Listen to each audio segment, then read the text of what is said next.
Bonjour tout le monde.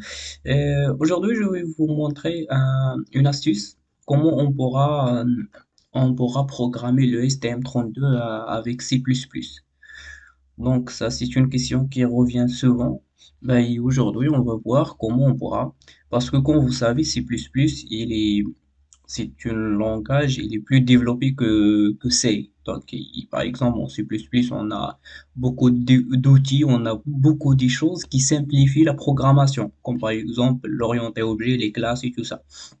Donc, comment vous pourrez profiter de ces avantages pour programmer le STM32. Donc, c'est ça ce qu'on va voir aujourd'hui dans cette courte vidéo que je vais faire.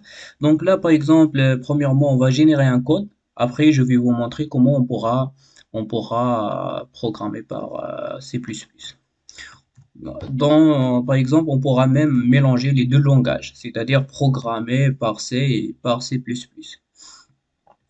Donc là, on va utiliser notre microcontrôleur que j'utilisais d'habitude.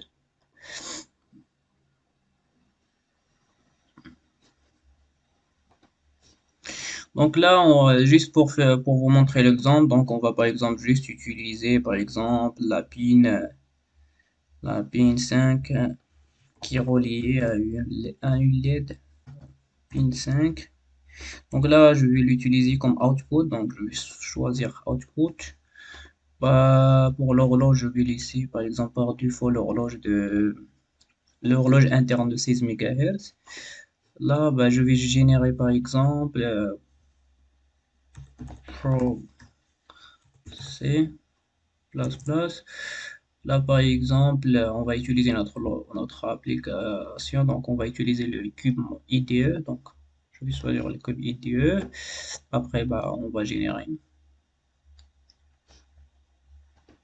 Donc, après la génération du code, on va aller au chemin où on a généré notre code là et on va l'ouvrir avec le cube IDE. Donc, je l'ai créé dans le document.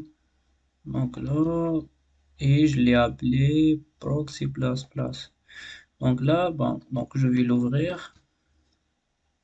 Donc c'est ça, j'ai ouvert le code généré, donc c'est ça la structure du code. Donc on va aller directement à la main, donc il est là.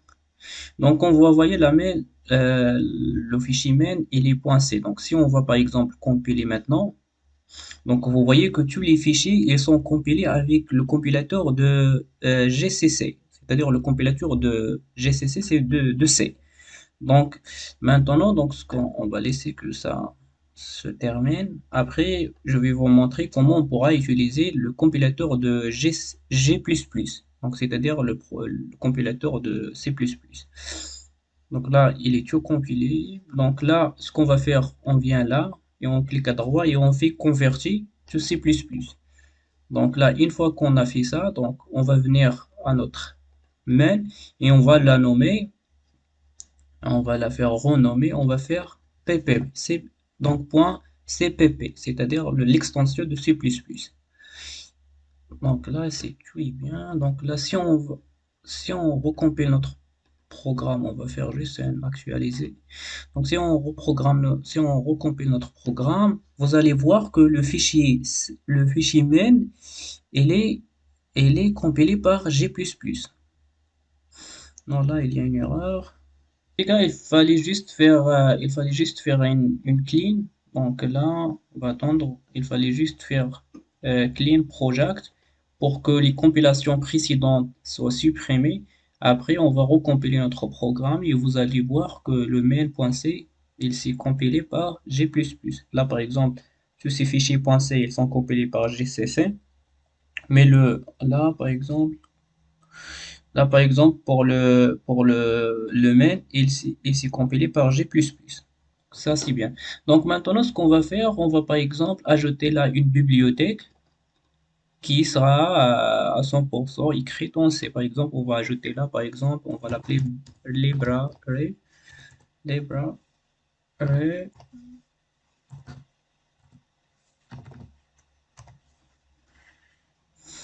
Donc, on va par exemple, voilà, on va ajouter folder.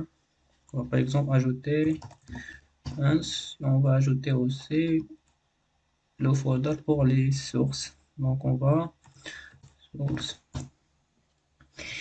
là par exemple on va créer un fichier .c, un fichier .h. Donc là par exemple on va l'appeler LED. On va l'appeler par exemple LED.h. Donc ici là où on va créer notre classe. Par exemple on va l'appeler classe. On va l'appeler par exemple LED. On va l'appeler LED. Et là, on va créer par exemple les fonctions qui seront à l'intérieur de notre classe. Par exemple, on aura public, on aura quoi? On aura le constructeur, bien sûr, LED, le constructeur, attends, on aura le constructeur, on aura le destructeur aussi.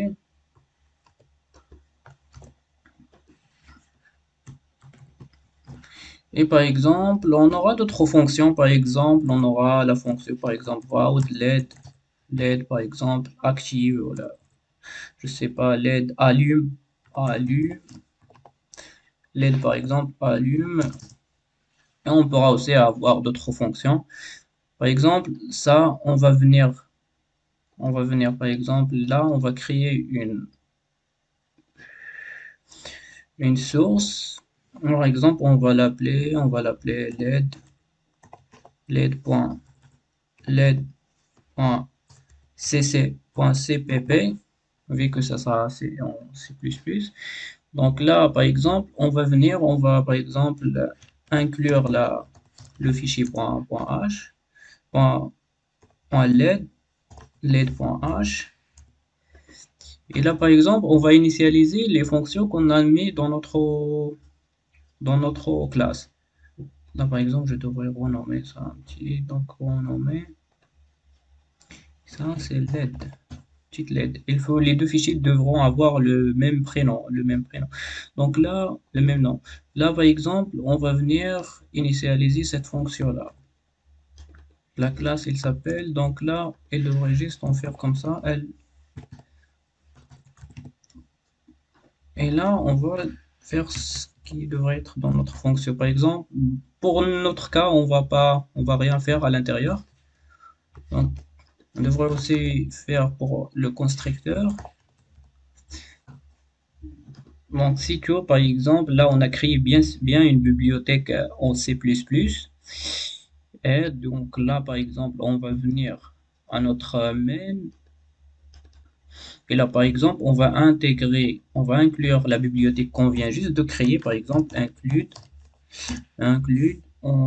c'était led.h.